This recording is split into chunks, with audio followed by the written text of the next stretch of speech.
kita akan bersama-sama membaca dan merenungkan firman Tuhan dari kitab Roma pasal 8 ayatnya yang ke-6 hingga ayatnya yang ke-11.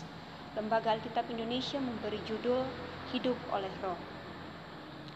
Karena keinginan daging adalah maut, tetapi keinginan roh adalah hidup dan damai sejahtera.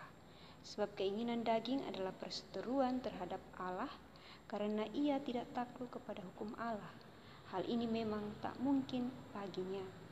Mereka yang hidup dalam daging tidak mungkin berkenan kepada Allah. Tetapi kamu tidak hidup dalam daging, melainkan dalam roh. Jika memang roh Allah diam di dalam kamu. Tetapi jika orang tidak memiliki roh Kristus, ia bukan milik Kristus. Tetapi jika Kristus ada di dalam kamu, maka tubuh memang mati karena dosa, tetapi roh adalah kehidupan oleh karena kebenaran. Dan jika roh Dia yang telah membangkitkan Yesus dari antara orang mati diam di dalam kamu, maka Ia yang telah membangkitkan Kristus Yesus dari antara orang mati akan menghidupkan juga tubuhmu yang fana itu oleh rohnya yang diam di dalam kamu. Demikian pembacaan firman Tuhan, dan yang disebut berbahagia adalah setiap kita yang tidak hanya mendengar, namun mampu menerapkan, melakukannya di dalam kehidupan kita setiap hari. Haleluya. Sekali lagi shalom Bapak Mama.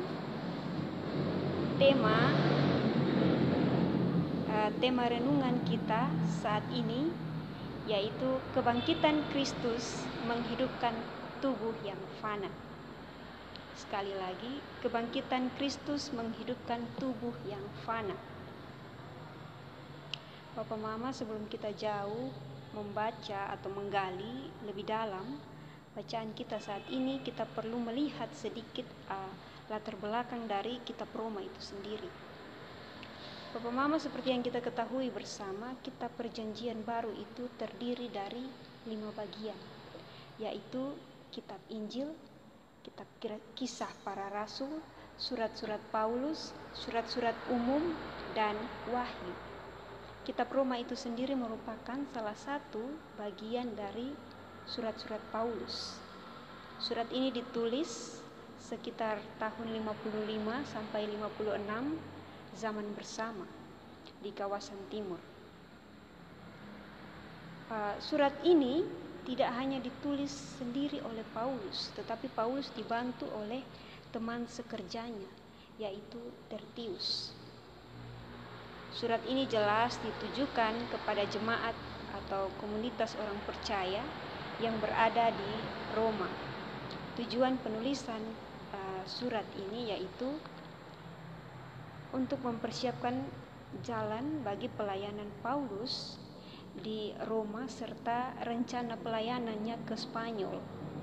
Tujuan lainnya itu ada 2. Yang pertama, karena rupanya jemaat di Roma itu telah mendengar kabar angin yang diputarbalikkan mengenai berita dan ajaran Paulus, sehingga Paulus merasa perlu untuk menulis Injil kepada jemaat yang ada di Roma. Selanjutnya, tujuan yang kedua yaitu dia berusaha untuk memperbaiki beberapa persoalan yang terjadi di dalam gereja. Persoalan yang terjadi dalam komunitas orang percaya itu karena sikap salah orang Yahudi terhadap mereka yang bukan Yahudi, begitu juga sebaliknya orang yang bukan Yahudi terhadap orang Yahudi. Demikian sedikit latar belakang dari kitab Roma itu sendiri. Saat ini kita akan mendalami bacaan kita pada saat ini, yaitu Roma 8 ayat 6 sampai ayatnya yang ke-11. Di sini Paulus memaparkan hidup dalam kasih karunia sebagai hidup sebagai pekerjaan roh, dan melawankannya dengan hidup dalam daging di bawah hukum Taurat. Hidup yang lama menempatkan perhatian dan kesenangan pada hal-hal yang bersifat daging, tetapi hidup yang baru, hidup yang berada dalam kuasa roh, menempatkan perhatian pada hal-hal yang bersifat rohani.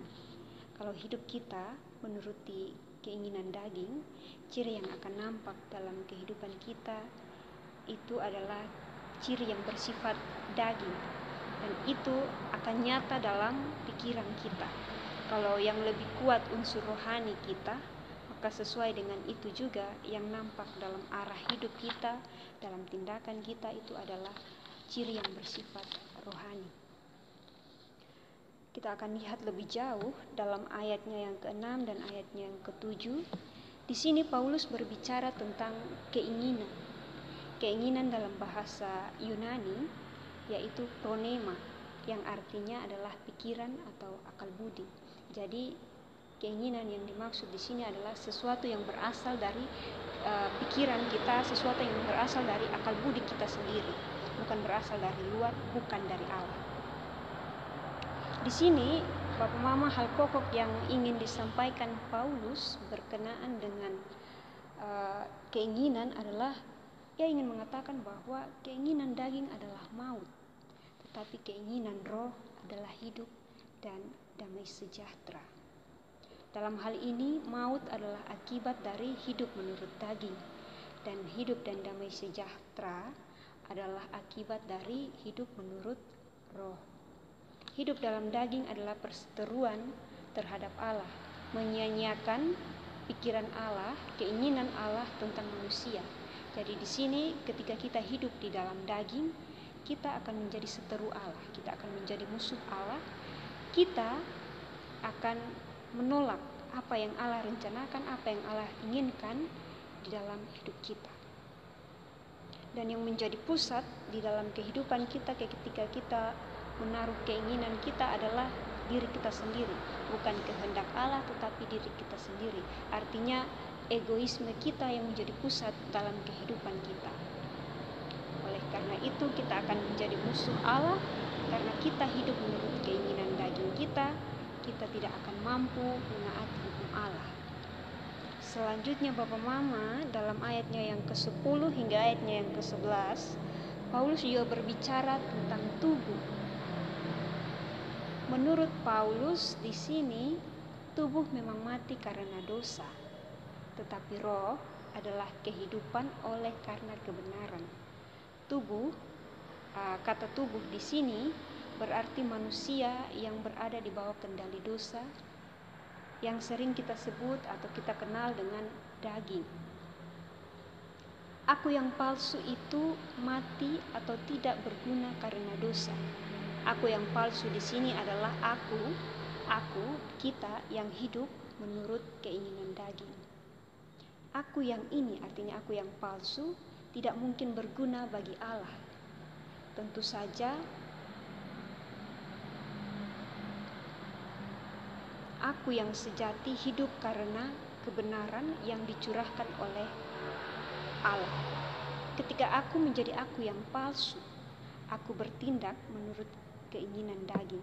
Tetapi ketika aku menjadi aku yang sejati, aku akan hidup menurut keinginan roh, menurut kehendak roh, menurut kehendak Allah.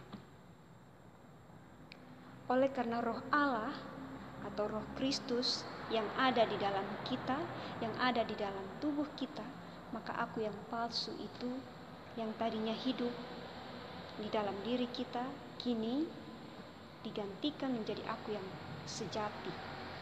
Aku yang berada di maut, berada di bawah kuasa maut itu, kini digantikan dengan aku yang sejati, aku yang hidup sesuai dengan kehendak Allah. Artinya, aku telah menjadi aku yang sejati, aku yang hidup menurut kehendak roh. Hal ini juga berarti bahwa aku yang tadi berada di bawah kuasa maut, sekarang telah dihidupkan oleh karena kuasa roh Kristus yang telah bangkit, itu ada di dalam aku. Seperti yang sudah saya katakan tadi sebelumnya. Dan selanjutnya Bapak Mama, demikian itu yang kita dapat lihat dari Roma 8 ayat 6 sampai ayatnya yang ke-11.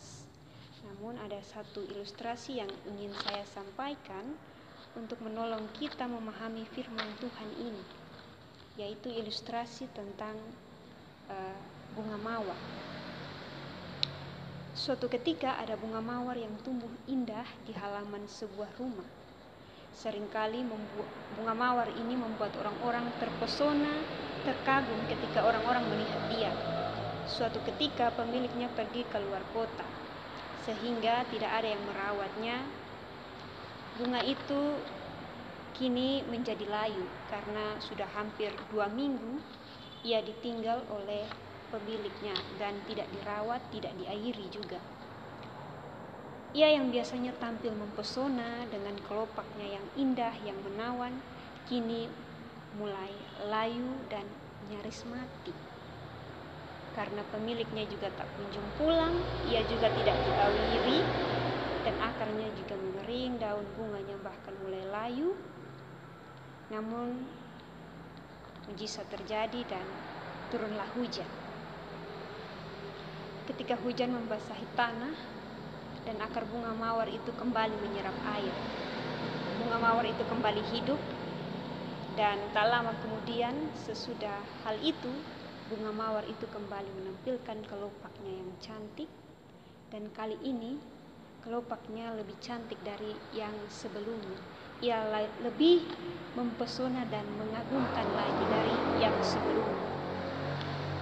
Demikian ilustrasi dan yang bisa saya sampaikan, dan apa yang bisa kita bawa pulang, apa yang bisa kita pakai untuk kehidupan kita setiap harinya. Ketika kita mau hidup seperti apa yang dikehendaki Allah, maka sama seperti mawar yang menghadapi berbagai macam tantangan, cobaan, yakni kekeringan, sehingga ia mulai mengering dan nyaris mati. Kita harus tetap ingat bahwa Allah ada di sana. Allah tidak akan pernah meninggalkan kita. Ia selalu ada bersama dengan kita. Ketika kita mau hidup sesuai dengan keinginan Roh, maka kebangkitan Kristus Yesus yang akan memberi hidup bagi roh dan tubuh jasmani kita. Ketika kebangkitan Kristus sudah membangkitkan tubuh kita yang fana, maka kita patut mensyukurinya dengan cara menggunakan tubuh kita untuk menjadi berkat bagi orang lain, menolong orang lain yang kesusahan, menolong mereka yang membutuhkan pertolongan kita. Kita patut memakai tubuh kita untuk memberitakan kabar sukacita kepada sesama kita. Selanjutnya ada 2 hal penting yang ingin saya bagikan untuk kita sama-sama pakai di dalam kehidupan kita, untuk sama-sama kita ketahui dan kita refleksikan di dalam kehidupan kita. Yang pertama yaitu hidup menurut daging adalah menyia-nyiakan pikiran Allah tentang kita. Artinya ketika kita hidup sesuai dengan keinginan kita, sesuai dengan apa yang kita mau, maka di situ kita menolak apa yang Allah kehendaki dalam hidup kita. Kita menolak Allah berkarya di dalam hidup kita. Kita menolak apa yang telah Allah pikirkan dan rencanakan bagi kita. Kita lebih memilih untuk hidup sesuai dengan apa yang kita kehendaki, sedangkan kita tahu sendiri bahwa apa yang kita kehendaki itu jauh dari apa yang kita butuhkan. Dan Tuhan tahu apa yang kita butuhkan, karena itu apa yang Tuhan kehendaki itulah yang sepatutnya kita lakukan. Yang kedua, Bapak Mama, yang mau saya bagikan di sini yaitu melalui bacaan ini kita belajar bahwa walaupun tubuh kita ini fana, tubuh kita ini seringkali dijadikan sebagai sarana atau sarang dosa, tetapi di sini Allah punya rencana dalam tubuh kita. Allah punya rencana lain melalui tubuh kita. Allah mau kita memakai tubuh kita untuk memuliakan namanya. Allah mau kita menggunakan tubuh kita untuk memuliakan, melakukan hal-hal yang berkenan kepada Allah. Dalam masa pandemi yang kita hadapi seperti saat ini, apa yang harus kita lakukan dengan tubuh kita? Yang kita harus lakukan adalah tentu menjaga tubuh kita agar tetap sehat, menjaga tubuh kita agar tidak menjadi penyebar penyakit, tetapi menjaga tubuh kita untuk tetap sehat dan menjadi penyebar berkat bagi sesama. Itulah yang seharusnya kita dapat seharusnya dan sepatutnya kita lakukan sebagai respon kita kepada Roh Kristus yang ada di dalam kita, yang telah membangkitkan tubuh yang fana ini, yang telah membangkitkan tubuh kita yang fana ini.